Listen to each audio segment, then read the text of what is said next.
Hello and नमस्कार, मैं doctor महिमा आपका स्वागत करती हूँ भारत होम्योपैथी में।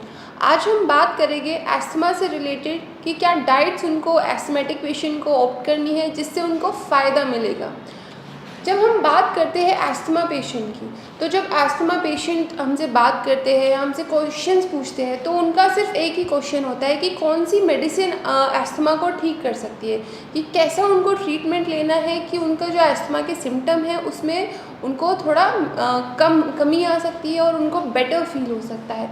तो पेशेंट पूछते हैं क्या ट्रीटमेंट ले डॉक्टर साहब, हमें बताइए, कुछ सजेशन दीजिए कि हम होम्योपैथिक से ठीक हो सकते हैं कि नहीं, या फिर एलोपैथिक की तरफ जाए। तो मैं अपने पेशेंट को बताती हूँ जितना आप इन्हेलर लेगी उतना आपकी जो डिपेंडेंसी है इन्हेलर पे बढ़ती जाएगी और आपका इम्यून सिस्टम डैमेज होता रहेगा।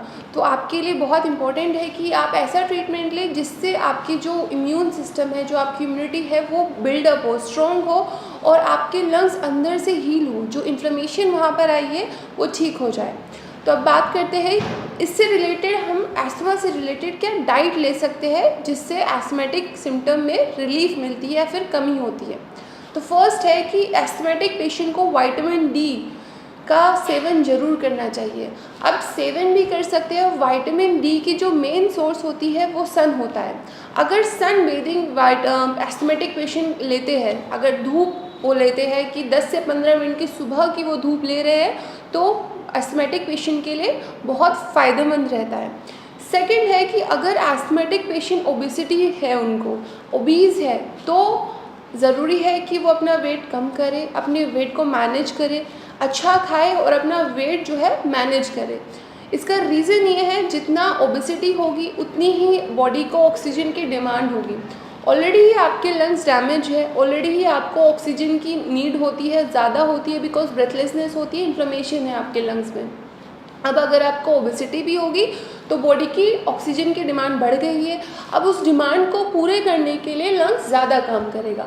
तो अगर आप अपना वेट मैनेज करेंगे तो क्या होगा, आपकी जो लंग्स है वो इतना ज़्यादा उसको काम नहीं करना पड़ेगा, तो वो जल्दी से हील हो सकता है। क्योंकि जो भी ऑर्गन है अगर वो ज़्यादा काम करेगा, अगर ओबेसिटी उनको सेल्स को ज़्यादा ऑक्सीजन प्रोवाइड करनी है तो वो ज़्यादा हार्मफुल होगा आपकी बॉडी के लिए, ज़्यादा डैमेज होने के चांसेस हो सकते हैं और आपको स्लीप एपनिया के चांसेस भी बढ़ जाते हैं। स्लीप एपनिया से मेरा मतलब है अगर आप सो रहे हैं उस टाइम पर ऑक्सीजन की डिफिशिएंसी हो रही है और उसकी वजह से बहुत फेटल जो साइन और सिम्टम आपकी बॉडी में नज़र आ सकते हैं और ये बहुत फेटल कंडीशन हो जाती है।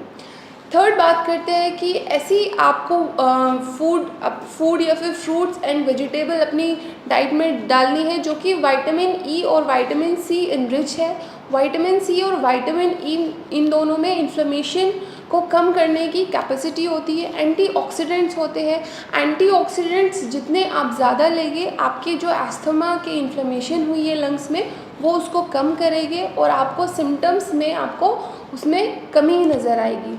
तो ये कुछ चीज़ें हैं, ये कुछ टिप्स है। अगर आप अपना वेट मैनेज करेंगे, विटामिन सी विटामिन ई अपने खाने में ऐड ऑन करेंगे, विटामिन डी जो कि धूप से आप ले सकते हैं, सुबह की 10 से 15 मिनट धूप लीजिए तो आपका अस्थमा के सिम्टम्स मैनेज होने शुरू हो जाएंगे।